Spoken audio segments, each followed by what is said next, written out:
Welcome to Wealthing Talks. I am your host, Alicia Castillo Holley, bringing you real-life conversations from Silicon Valley or somewhere around the world. We will talk about disruptors, angel investments, venture capital, and of course, family offices. Join me along with my children, their families, friends, disruptors, and investors as we explore the fascinating world of creating wealth in a completely different and authentic way.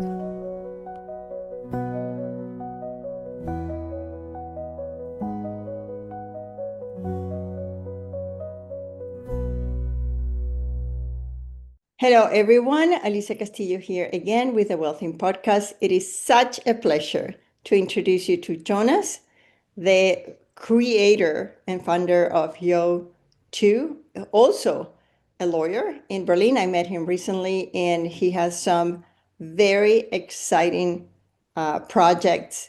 And I just knew I had to invite him to my podcast. Jonas, thank you so much for being here. Thank you so much. I'm really honored and pleasured, and yeah, it's so nice to meet you and to be here. Thank you. Great. So Jonas, tell us a little bit about how you got to be where you are now. How did you get here? Where am I is the first question, yeah. But yeah, I tell you, I really love to tell about this brand I'm doing as a lawyer. So first, just a little sentence to me. I'm working as a intellectual law lawyer here in Berlin in a really nice boutique law firm.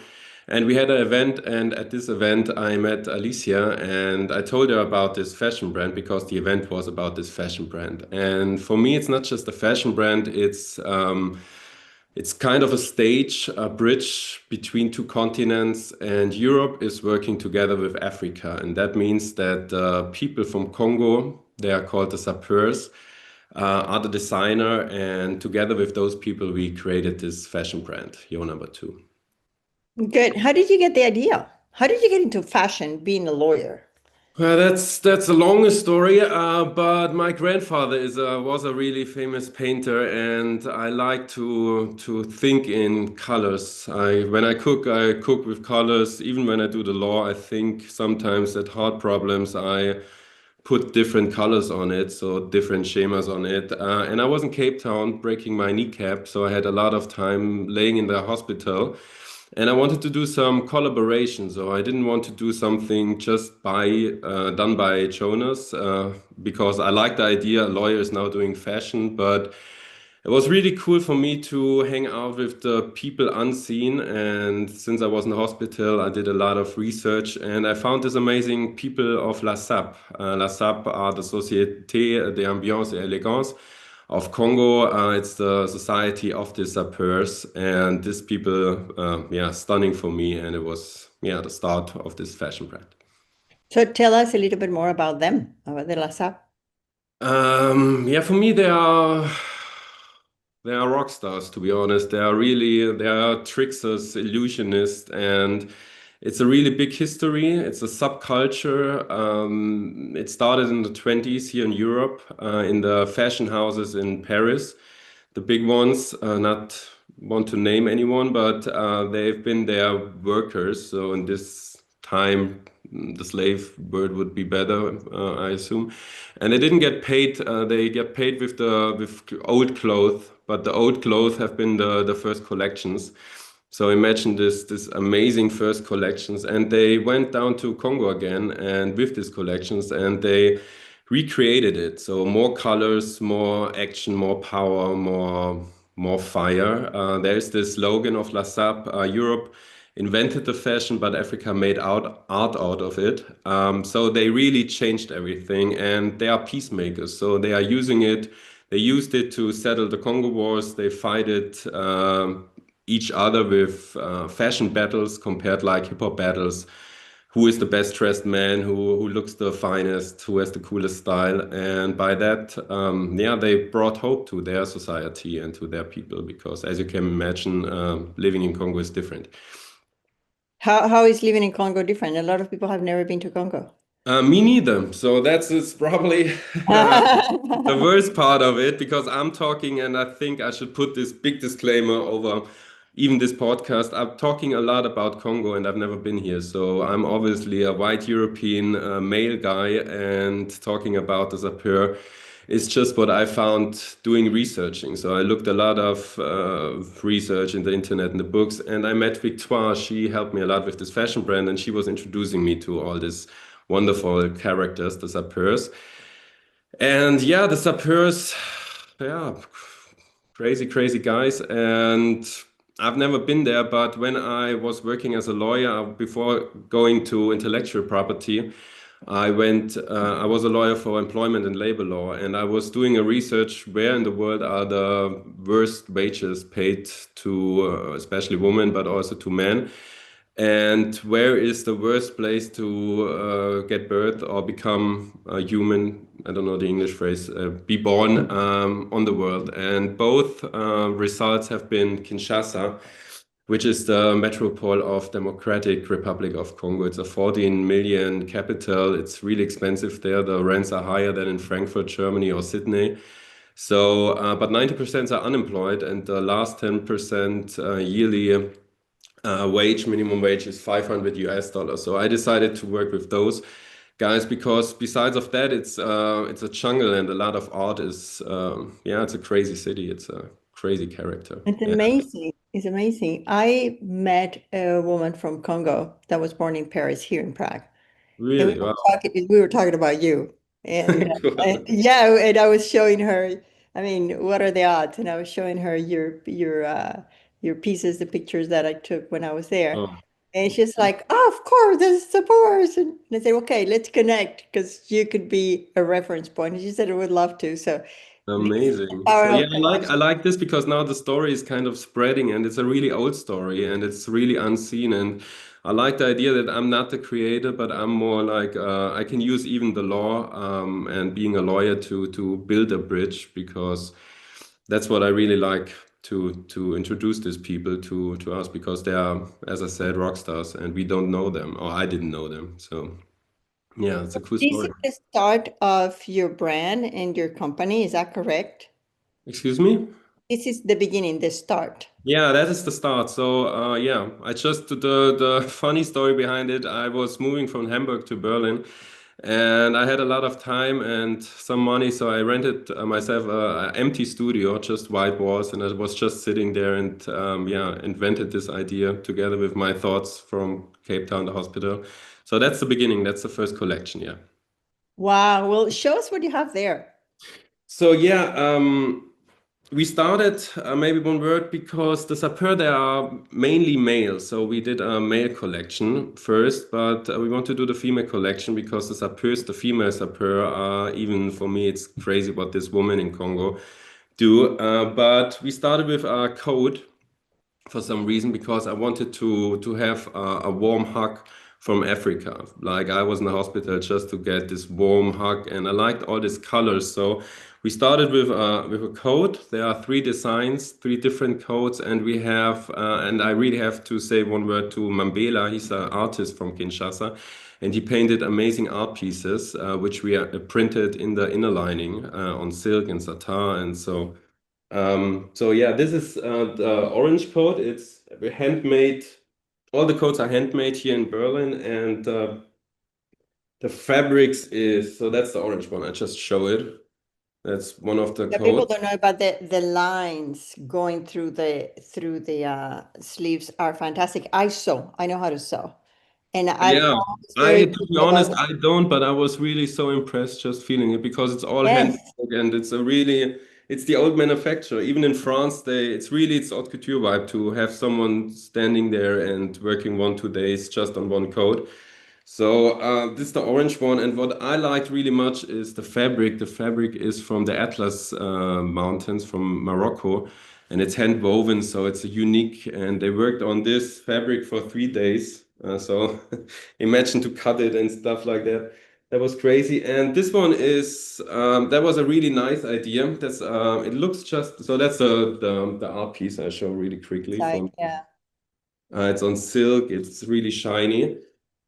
And the idea of this course was to do like a carve a framework. So it's like a painting, a framework, canvas. I think canvas is the English word. Yeah. And the art piece is not this, but the art piece is the wearer inside. So if you wear this coat, you should get this feeling like a sapeur has to be out, to be a really special human and have all this power like the sapeur have. So I showed the art piece here. It's Nice. like this one. It was a long process. You can imagine to print it on the fabrics I wanted. And there are even two more paintings Mambela did for us. So that's a second one. So Wow. you Mm-hmm. can change the inner lining. I really love this one, to be honest. That's my favorite one. Wow. This is really a beautiful They painting. are beautiful. Yeah, so he was painting this in Kinshasa, and we tried to photography because for me it was important that all the lenses, all the story in Kinshasa and Brazzaville. Brazzaville is the capital of the Republic of Congo, the other Congo, and it's really funny. Both of the capital are at the Congo River, so it's the only two capitals in the world who could see each other. So that's really funny. And the sapeurs I was working with are from Brazzaville, and the artist from Kinshasa. Mainly, there are different persons, of course, but mainly it's like that. And it was really, for me, it was really important to do all the filmmakers, all the photographers from Congo because I wanted to have the Congolese view, the Congolese lenses. I didn't want to fly down with a filmmaker yet at this stage. And do it like okay, let's look what the Western lens is seeing here. I really wanted to do everything from there, so it was a really cool and long process during Corona. We started in Corona, which was unfortunate, to do this photos of the inner lining of these art pieces. But I'm really happy that now it's in the code. So that was a long process. And yeah, they are all unique because they are done by women in Atlas Mountain, the fabric for the orange one. So it was just one piece. The other coat looks different, of course, then. So are you going to have one piece or are you going to have pieces that look similar in a collection? How are you going to manage that? So I imagine that the white one stays kind of white. So if one customer says, okay, it's for example too white for me, I need more beige or stuff like that. Since it's handmade, we can fabricate like the customer feels or wants to have it. And the white one you can change with the inner lining. So if you want to have the red one or the other one, it's not a problem. And the orange one, they are just unique stories. So I can't really decide how the fabrics is looking. I fly to Marrakesh, I take a car, I go in the Atlas Mountains, and I talk to the woman still doing this manufacture handcrafting, line by line, hand woven. And I talk to them. Which because there's a meaning behind each fabric, of course, a story what they are waving inside. And yeah, then we decide, and then I buy them. I negotiate. We do some deals because for me, all the brand is financial circling. And then we start here in Berlin to do a code. So this fabrics is really even a longer way. So, but that's one design, and two other coats design, more a trench coat, and another one is coming. And there's a shirt and a parfum for the May collection. Well, you have a shirt too. Yeah, the shirt is yeah, the shirt is done, but it's not ready already because we start slow fashion. Of course. Well, that's the way people start. Yeah, I have a little kid and I have a lawyer job, so I do my best. I do my best, but I'm really slow. Yeah, so, but it's nice way, and I love to go it. So, going back to the life of the entrepreneur, at the Mhm. beginning, everything is really exciting, but there's problems along the way. Is there anything that you do to keep yourself motivated and excited? For me, it's actually the people. Yeah, I had some moments where I thought, okay, maybe I have to focus more on what I am, what I've learned, work more as a lawyer. But to work with this people, with all this hope, with these stories, and yeah, that was what is giving me the power. to do something really important. And I love it that I don't know if I studied law, so I'm not, yeah, I have a different kind of view on, I'm not good with, lawyers can't, not good with numbers and all that stuff. So, but I think the Western rationale, I'm a lawyer, let's do this first and then that and then this, was really helpful with this energy and this power of Africa, just like let's do everything right now and really big. And I was just slowing everything down. So this combination was really good because I was dragging and they were pushing. So there was a good tempo and nice conversations. And I think that helped me a lot keeping on. That's great. And you went to New York as well. I lived there 1 year. Yeah, I was working there at a law firm. Was a really good time. And yeah, I came back with a filmmaker to New York just a few weeks because I wanted to bring this. No, it wasn't March. Excuse me. The time is running. Yeah, I was there at the Met Gala. Not on the Met Gala, but we thought we have to bring these coats to New York because the Met Gala theme was black tailoring, super fine. So it was exactly this topic, this crazy tailoring from Africa. And there was unfortunately another brand from Congo, and all these sapeurs, these high dressed people. They are mainly in Congo, and there's no fashion brand in Congo at all, except this one, because that's the fashion brand of the sapeurs. I see it like that. And we thought to bring these coats to New York, so that was really fun. I flew with my filmmaker, my friend Luis Rojas there, and we had an amazing week in New York. Yeah. Yeah, that's exciting. I saw the videos and that's very exciting. I hope you put Yeah, it for on your me, it list. was so cool because I never did a movie. I never worked with a filmmaker so closely. So I was really in the life of a filmmaker. It was so, for me, wow, he had so many cameras and switching and the light. And we asked random people on the streets because we didn't want to have this professional modeling things. We really wanted to do it close to the people and running through New York as a lawyer, but coming back with coats and a fashion designer. And that was amazing. That was really cool. Where do you think you're going to be in 5 years? In 5 years, I hope still there with my daughter playing in the kindergarten somewhere. Besides that, yeah, I really hope to do just keep going, just doing. I hope I'm pretty sure there are more collections. I think we're going now to Congo, so we really want to put Europe and Congo together. In 5 years, I hope it's a really special fashion brand. I think it has the potential to grow big and to sell a lot of these wonderful pieces. But I really hope and I think it's gonna be a big, cool stage for the unseen and for people dancing on it and just a nice fashion brand. Yeah, you wanna check out. And also, I really think that we can give something back because we're doing already, and financial shifting is yeah what I want to do. Yeah, and support the Congo and all the people. So you said that lawyers are not good with numbers, but you're trying to do some very interesting uh, trickle down economy. Can you tell us a little bit about how you plan to run the numbers with this project? And so yeah, I just said that lawyers are not good with numbers because there is this slogan "Juris non calculat," so everybody knows that lawyers can't count. But yeah, I learn a lot, and my father's an engineer, my brother's an engineer, my girlfriend she had her own company. So I have a lot of people around me to do all the numbers. I'm supported by amazing people here in Berlin in the fashion industry. I have one agency helping me about the pricing and everything, the numbering, and yeah, I think I'm okay. I'm good. So with the numbers. But you mentioned that part of your profit is going to go back in one way. So Yeah.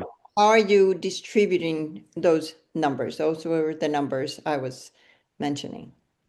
So the code has to be done first, and after that, and the taxes, In the Texas. sorry, In Texas. no, the taxes. We sell them in All the Europe. taxes. the Texas, sorry for my pronunciation. No, that's okay. Texas, yeah, it's yeah.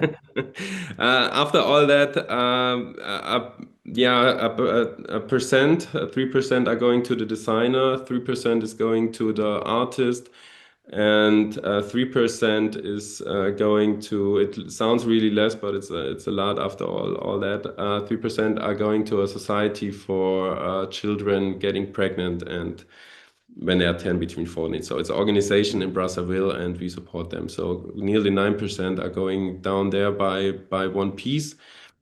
Um, and the rest is reinvesting in the fashion brand in the next collection and in the collection, yeah. Are you going to have one collection per year, or you don't know yet? The plan is one collection, 1 year. So I really want to work with the female sapeurs. There are now because being a woman in Congo is different and really tough, and it's really conservative, and the male power is really big. And the sapeurs, they are called the female sapeurs.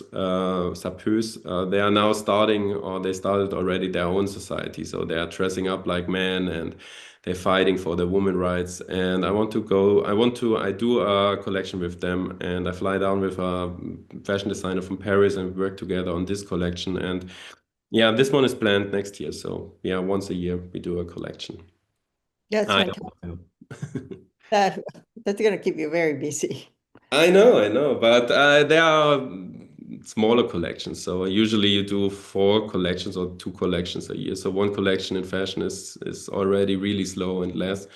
And it's not this. I really want to focus on a few pieces. So we have one coat, one shirt, one parfum. In the female collection, it's three coats, one dress, and one parfum.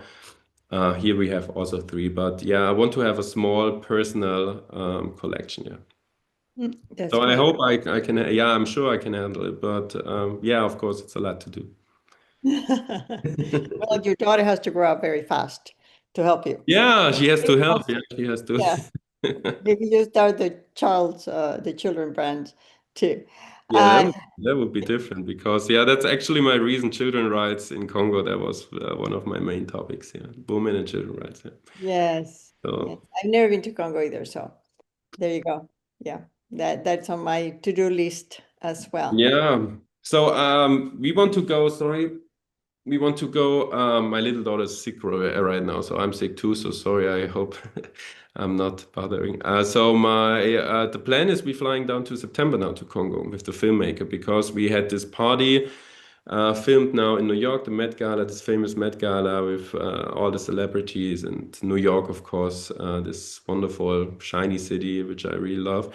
And now we're flying down to Kinshasa and we make there a party and show the collection there. So we bring the codes back to the people who designed them, and yeah, we celebrate. We do a Met Gala 2.0, and we look and we film that, and then we put both together to a film. And yeah, I do that with Luis, and yeah, that's a nice project because when we've been in New York, my plan was just to shoot a few minutes because it's so wow, this filmmaker, I couldn't imagine how his time will cost. He was donating it for the fashion brand, but it was really nice. And we had a really nice dinner with IQD, who is a really famous photographer from New York, and he was really into the Met Gala. He was on the Met Gala, and he told us we have to do a movie about it because this story has to be told and the movie can't go wrong. And this sentence from this famous, wonderful person, IQD, to the filmmaker Luis Rojas, my friend, he's telling me since this he can't sleep anymore and he really wants to do this movie. So we fly down there, and now it's not a 5 minute fashion movie, so now it's a more documentary movie. You saw it, you saw me walking with the coats and all that story in the rain. So it's also on the website. So yeah, Yeah, it's really nice. I'm looking forward for doing a movie now, so that's cool. that's Besides, fantastic. There you go. You go from a lawyer to a fashion designer to a philanthropist to an entrepreneur to a movie yeah, maker. I love to put all together in one box and play with all the roles, and because each one helps the other one, and yeah, I save my lawyer fees. That's good. Well, part of the purpose of this podcast is to sort of showcase people as real people, and we're not, like I say, we're not one color. We have Yeah. multifacets, and we're Yeah. people. So I think that's really, really great. How Yeah. can people contact you?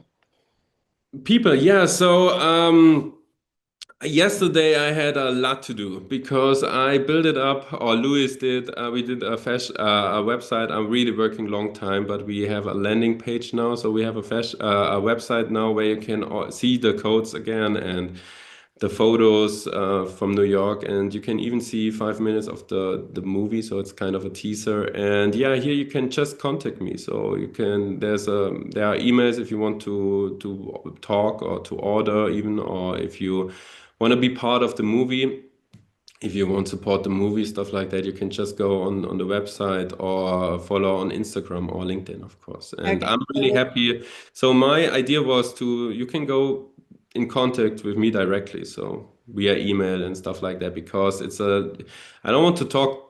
Yeah, I'm not writing you big lawyer emails about the sapeurs, I promise.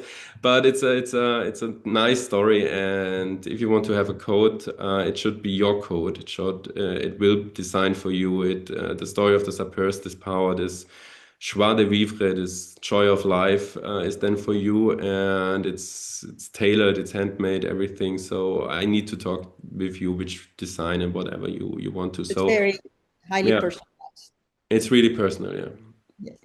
Jonas, thank you so very much for being here. It was such a pleasure meeting you in Berlin and now talking still in my trip in Europe.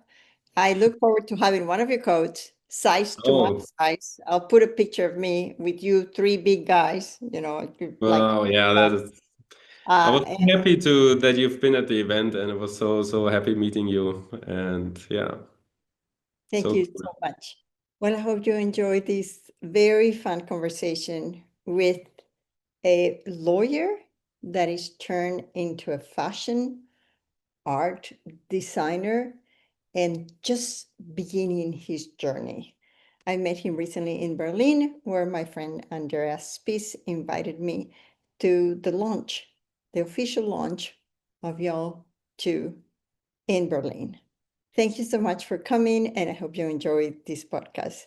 Yours in Wealthing, Alicia. Thanks for tuning in to our Wealthing Talks. I hope you've enjoyed this conversation. To stay connected, visit us at wealthing.com. This is Alicia Castillo Holley, your host, and until next time, yours in Wealthing.